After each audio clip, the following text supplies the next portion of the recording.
Hello friends, मैं गुरु भाई Hindi wrapper. तो आज की इस वीडियो के अंदर मैं आपसे बात करने वाला हूं, अगर आप रैप म्यूजिक के करियर के अंदर जाना चाहते हो तो आप इस चीज़ को कैसे स्टार्ट कर सकते हो। तो मैं इस चीज़ में आपके स्टार्ट करने में मदद कर सकता हूं।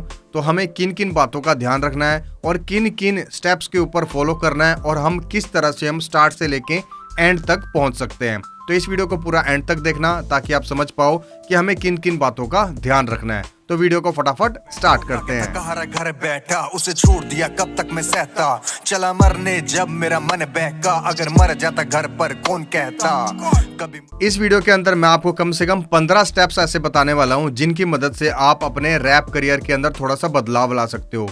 ये वीडियो सिर्फ उन लोगों के लिए है जो बिल्कुल ही बिगिनर है, जिनके माइंड में अभी बिल्कुल आया ही है कि जस्ट मुझे रैप करना है, जिन्होंने आज तक कोई गाना रिकॉर्ड ही नहीं किया। तो ये वीडियो उन लोगों के लिए है जो लोग कुछ गाने बना चुके हैं, जो लोग अपना माइक टेस्ट कर चुके हैं या वीडियोस बना चुके हैं, उन लोगों के लिए नहीं है। तो आप ये वीडियो को थोड़ा सा स्किप कर सकते हो। अगर आपको इंटरेस्ट है तो आप फिर भी थोड़ा देख सकते हो, शायद आपकी भी हेल्प होगी। तो सबसे पहला स्टेप है, अगर आप बिगिनर हो, सबसे पहला आपको रैप सुनने हैं। सबसे ज़्यादा रैप सुनने का कारण ये है कि आपको ये बात पता होनी चाहिए कि रैप करते कैसे हैं और क्या क्या स्ट्रक्चर है। यानी कि रैप करने का अच्छा क्या है, रैप करने का बुरा क्या है। जब आप नए रैपर्स को सुनोगे, बिगिनर्स को सुनोगे या आप प्रोफेशनल्स को सुनोगे, प्रो को सुनोगे, तो आपको उसके अंदर का डिफरेंस पता लगेगा। तो आपको उसमें से छांटना है कि आपका अच्छा वाला जो टेस्ट है, जो आपको पसंद आ रहा है, वो क्या है। सेकंड पॉइंट ये है कि आप जो भी जोनर आप यूज कर रहे हो, जैसे आपको पता है कि आप हिप हॉप के अंदर यूज कर रहे हो, तो हिप हॉप के अंदर कितने प्रकार के रैप हैं। जैसे कि ड्रिल में टेस्ट आ जाता है, जैसे म्यूजिक का ड्रिल टेस्ट आ गया, रैप टेस्ट आ गया, R&B हिप हॉप आ गया, या Afro beat drill hip hop आ गया। तो इस टाइप के जो नाम वगैरह है ना, तो ये भी आपको पता रहने चाहिए। ये नाम इसलिए पता होना चाहिए, कल को आप स्टूडियो में जा रहे हो या आप किसी भी आर्टिस्ट के साथ बात कर रहे हो तो आपको थोड़ी बात करने में एक प्रोफेशनल सा एक टेस्ट आए और किसी म्यूजिक को सुनने में और जज करने में आपको पता रहे कि मुझे करना क्या है। तीसरा स्टेप ये है कि आप जो भी रैप परफॉर्म करने जा रहे हो या किसी आर्टिस्ट को परफॉर्म कर रहे हो या जो भी आपका टेस्ट है, यानी कि आप ये जो चीजें आपने सुनी और सीखी है, आप जिस भी बंदे को फॉलो कर रहे हो, तो आपने उनसे ये आइडिया जरूर लेना है कि यार मैं जो फॉलो कर रहा हूँ जिस आर्टिस्ट को, क्या वो भी मतलब एक फॉलो करने लायक है।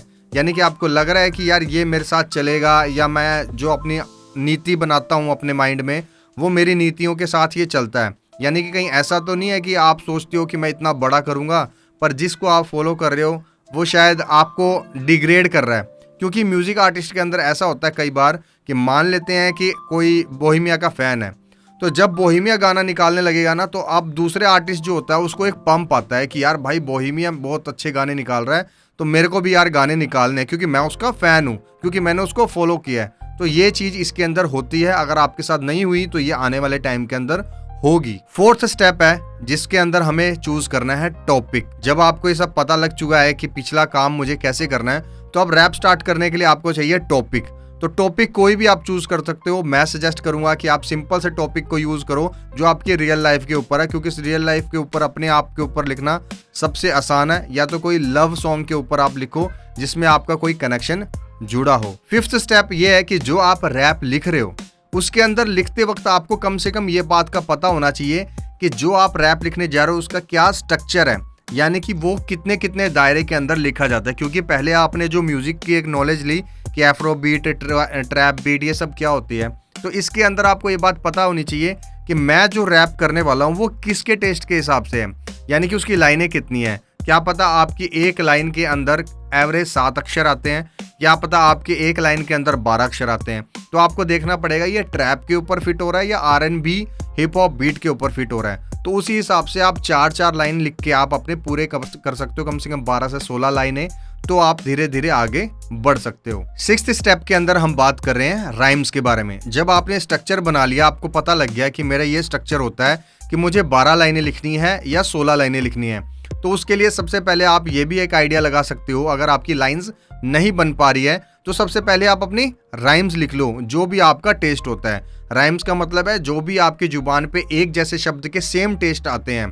यानी कि जैसे अगर मेरा नाम है गुरु, तो आप कुछ इस तरह से लिख लो, छोटे छोटे शब्दों में गुरु, शुरू। तो इस टाइप के ढूंढ ढूंढ के आपको लिखने हैं। आप इसमें डिक्शनरी की भी मदद ले सकते हो या गूगल के ऊपर भी काफ़ी सारे ऐप्स आ जाती है, आप वहाँ से भी आइडियाज़ ले सकते हो। 7th स्टेप जिसके अंदर हमें देखना है कि जो आपने म्यूजिक को आपने ढूंढ लिया, सब कुछ आपको पता लग गया, पर आपको ये बात को भी ध्यान रखना है कि क्या जो मेरा जोनर है, जो मेरा टेस्ट है, वो किसके साथ मैच नहीं करेगा।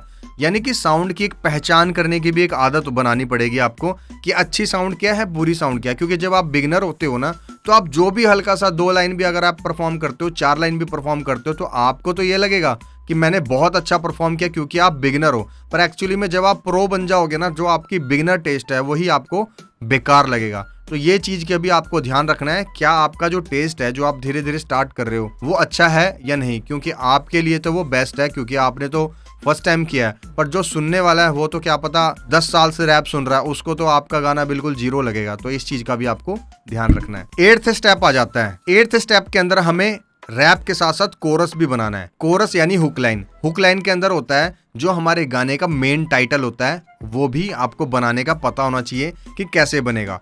ये सारे जो मैं आपको टॉपिक बता रहा हूँ ना, 1 2 3 4 7 8 सब कुछ, तो इसके अंदर क्या है, ये आपको सिर्फ जर्नी का एक मैं पार्ट बता रहा हूँ कि इन जर्नी से आपको गुजरना पड़ेगा। तो पहले से आपको पता होना चाहिए कि इसके अंदर आपको करना क्या क्या है। 9th स्टेप के अंदर हम बात कर लेते हैं कि जो भी आप रैप पिछले टाइम से लिखते आ रहे हो, कोशिश ये करो कि रोज लिखो।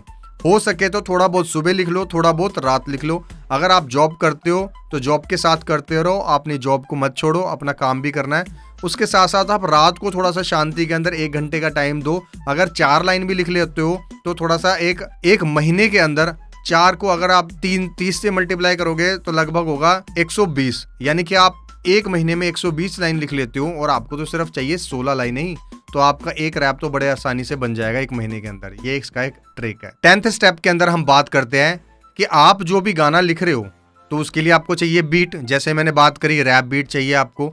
हिप हॉप बीट के अंदर काफ़ी सारे बीट्स आ जाती है, तो ये आपको मिलेगी कहाँ पे? नॉर्मली आप गूगल के ऊपर सर्च करोगे, यूट्यूब के ऊपर सर्च करोगे, आपको वहाँ पे लिखना है hip hop 2024 beat, hip hop 2023 beat, hip hop old school hip hop beats, hip hop new school hip hop beats. इस तरह से लिख के आप साथ में बीट्स या इंस्ट्रूमेंटल लिख सकते हो ताकि आपको इसमें काफ़ी सारा म्यूजिक मिल जाए। उसके अंदर सिर्फ म्यूजिक होगा, गाने नहीं होंगे। उसके ऊपर आप सुन सुन के प्रैक्टिस कर सकते हो। अगर फिर भी आपको चाहिए कि रिलीज़ भी करना है और फ्री में चाहिए, तो आप गूगल के ऊपर जा सकते हो, लिख सकते हो कि YouTube फ्री म्यूजिक लाइब्रेरी, तो वहां से भी आपको काफी सारे साउंड्स मिल जाएंगे। 11th स्टेप के अंदर मैं बात करने वाला हूँ प्रैक्टिस के बारे में। देखो, इतना कुछ आप कर रहे हो, अगर आप ये चीज लिखने के बाद भी अगर प्रैक्टिस नहीं कर रहे हो ना, तो पिछले जितने भी स्टेप्स आपने करे हैं वो कहीं पर भी लागू नहीं होंगे, क्योंकि उसके अंदर वो क्वालिटी नहीं आएगी, क्योंकि आप प्रैक्टिस नहीं कर रहे हो। आपको गला भी बनाना जरूरी है ना, गाना ही सब कुछ जरूरी नहीं है, लिखना ही सब कुछ जरूरी नहीं है। जब आप प्रैक्टिस करोगे तो आपका गला तैयार होगा, आपकी सांस का स्टेमिना तैयार होगा, आपको टेक्निक पता लगेगी कि मुझे 1 मिनट तक लगातार कैसे रैप लिखना है, मेरे को लिखने में क्या क्या कटिंग करनी है, हाँ ना क्योंकि जैसे तैसे जो शब्द जो आप यूज़ करने वाले हो वहाँ मैं कैसे यूज़ करूँगा ताकि मेरे जो गले का स्टेमिना है वो भी खत्म ना हो। नेक्स्ट 12वें स्टेप के अंदर हम बात करने वाले हैं फीडबैक के बारे में।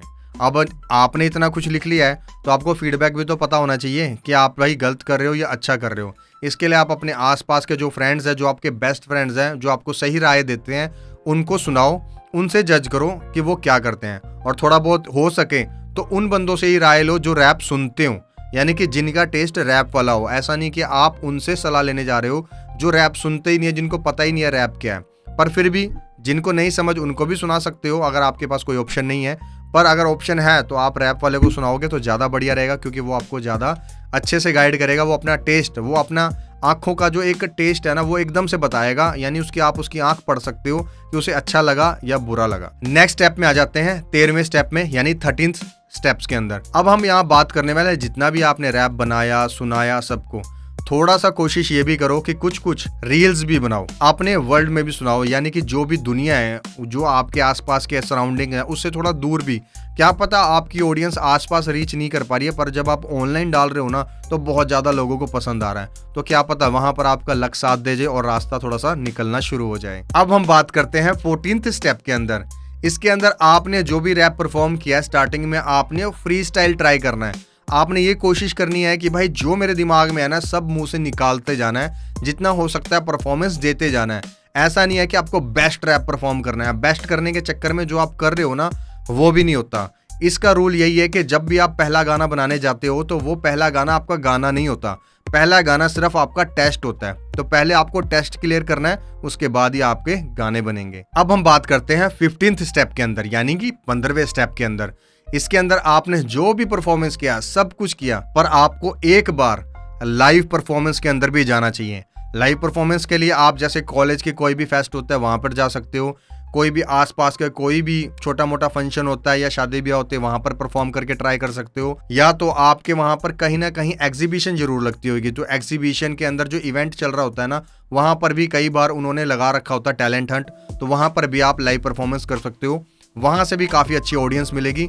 और असली जो गले का जो बेस है ना, आपका लाइव परफॉर्मेंस करने के बाद ही खुलेगा, क्योंकि माइक पर जब आप परफॉर्मेंस करते हो ना, तो आप थोड़े दबे दबे रहते हो।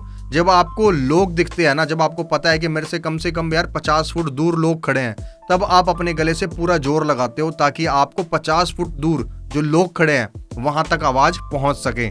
इसीलिए आप पूरा पोटेंशियल देते हो। और माइक के ऊपर क्या होता है, आपको पता है कि स्पीकर पास में है, सब कुछ पास में है, तो अपना गला पूरे ढंग से आप खोल नहीं पाते।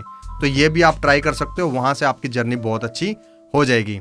तो मैं उम्मीद करता हूं आपको जो मैंने 15 स्टेप बताए हैं, ये 15 के 15 स्टेप एक बार आप दोबारा देख लेना वीडियो को। अगर हो सके तो आपके आसपास जो भी कोई बिगिनर आर्टिस्ट है जो स्टार्ट करना चाहता है, उनको आप ये वीडियो शेयर करना। ये जरूरी नहीं है कि इसके अंदर ये रैप का ही है, ये आप नॉर्मली आप अगर सिंगर भी हो या कोई भी आप आर्टिस्ट हो, बीट बॉक्सर हो, तो उनके लिए भी सेम ही रूल अप्लाई होता है। बस आपको देखना है कि आपको रैप करना है या सिंगिंग करनी है, बीट बॉक्सिंग, डांसिंग, जो भी आपको करना है। तो इस वीडियो के अंदर इतना ही था। मैं उम्मीद करता हूँ वीडियो आपको अच्छी लगी। अगर अच्छी लगी तो लाइक, कमेंट, शेयर और सब्सक्राइब करे बिना बिल्कुल मत जाना। Have a nice day. जय हिंद। मैं चोट खा के थका हारा घर बैठा, उसे छोड़ दिया कब तक मैं सहता, चला मरने जब मेरा मन बहका, अगर मर जाता घर पर कौन कहता, कभी मुझे आज